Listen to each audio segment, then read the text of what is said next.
Hello everyone, thank you so much for joining me for this session. In this video, we would be talking about the various policies or the programs which the government's launched in order to promote the rural industries in India.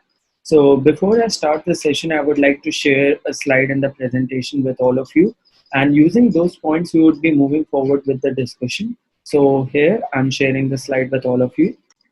So now I believe that all of you are able to view the presentation. So firstly, we would be talking about the various policies and programs.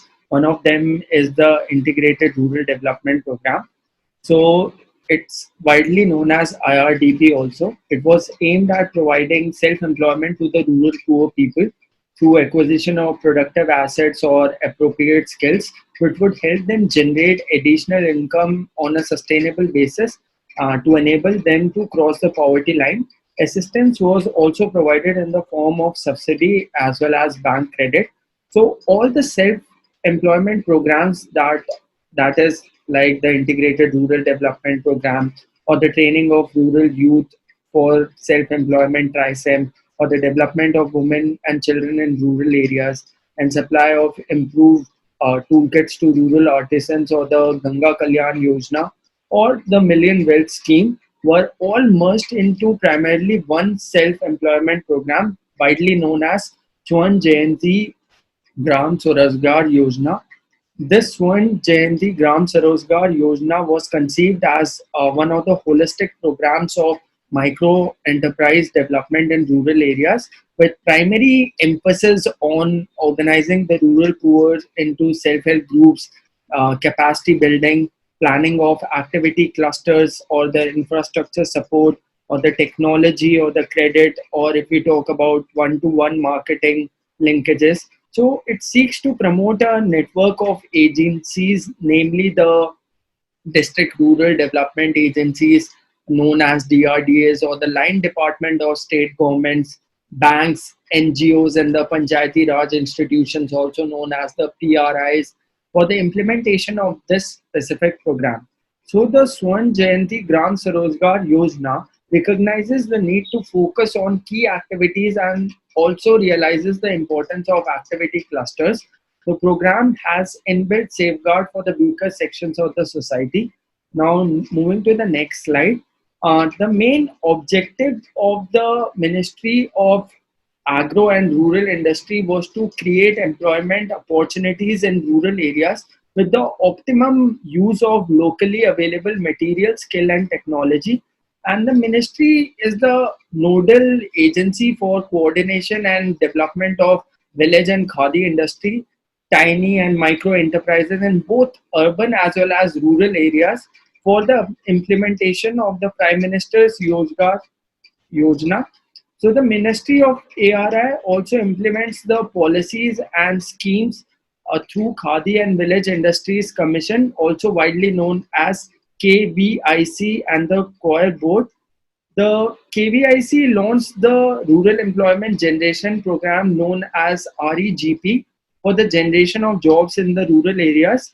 The objective of REGP were to generate employment in rural areas, to develop the entrepreneurial skill among the rural unemployed youth, and to achieve the goal of rural industrialization, and lastly to mobilize the bank finance looking to the limited resources of KVIC. So moving forward with the discussion, I would like to discuss briefly about few of the important policies and programs that was very critical for promoting the rural industries in India. So we'll first talk about the Integrated Rural Development Program that is known as IRDP. It was launched in the year 1978 and 79. The main objective of the launch of this program was to provide employment opportunities and bring the rural poor people above the poverty line. Agriculture with allied activities could create employment opportunities. So, in addition to this, the diversion of manpower to non agricultural activities was also an important factor. For this, the small scale industries are already playing a very vital role in providing employment to the artisans. The program covered people below the poverty line, irrespective of their occupation, caste, and culture. This feature distinguishes it from the earlier anti-poverty schemes. The program has no new approach to tackle the burning problem of poverty. Now, we would be also talking about the district industry center. So many programs and schemes were launched to promote the small scale industries, but due to the lack in coordination in various agencies or the small entrepreneurs were left often confused. So they had to roam around in order to get guidance. So in order to provide solution to all such problems under one roof, the government introduced the District Industries Center in 1978. The main objective was to provide all the facilities and assistance under a same roof. Now we would be discussing about a new 20-point economic program. This program also describes about the investment procedures or the different policies to ensure timely completion of projects. The program was revised in 1986, which does not directly focuses on the rural industrialization, but speaks particularly about the special programs for rural labor, opportunities for the youth, or protection of environment or attack on rural poverty, etc. That defines the rural industrialization with get priority.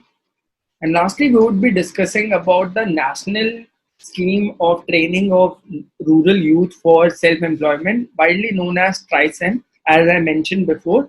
In 1979, the Ministry of Rural Reconstruction initiated a national scheme of training rural youth for self-employment.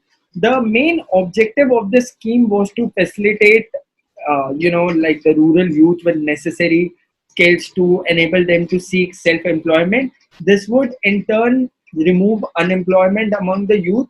And after the completion of the training, the government would support the entrepreneur in setting up their own enterprises.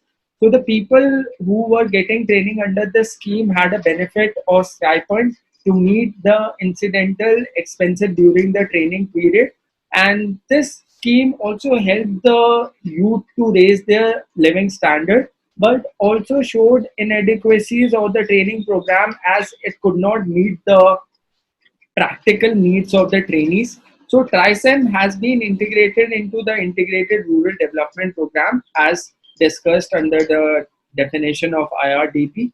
So now coming to the close of this part of the session and towards the end of the subject of rural economy, I would like to conclude by saying that the development of a country also depends on rural industries. Rural industrialization not only eliminates the income disparity between the rural and urban areas, but also raises the per capita income and living standard of the people.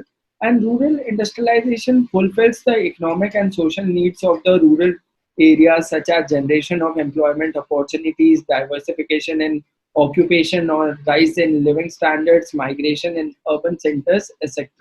So I believe that I have successfully been able to explain the current scenario of rural industrialization and the various policies or programs which were launched by the governments for promoting them in the rural India.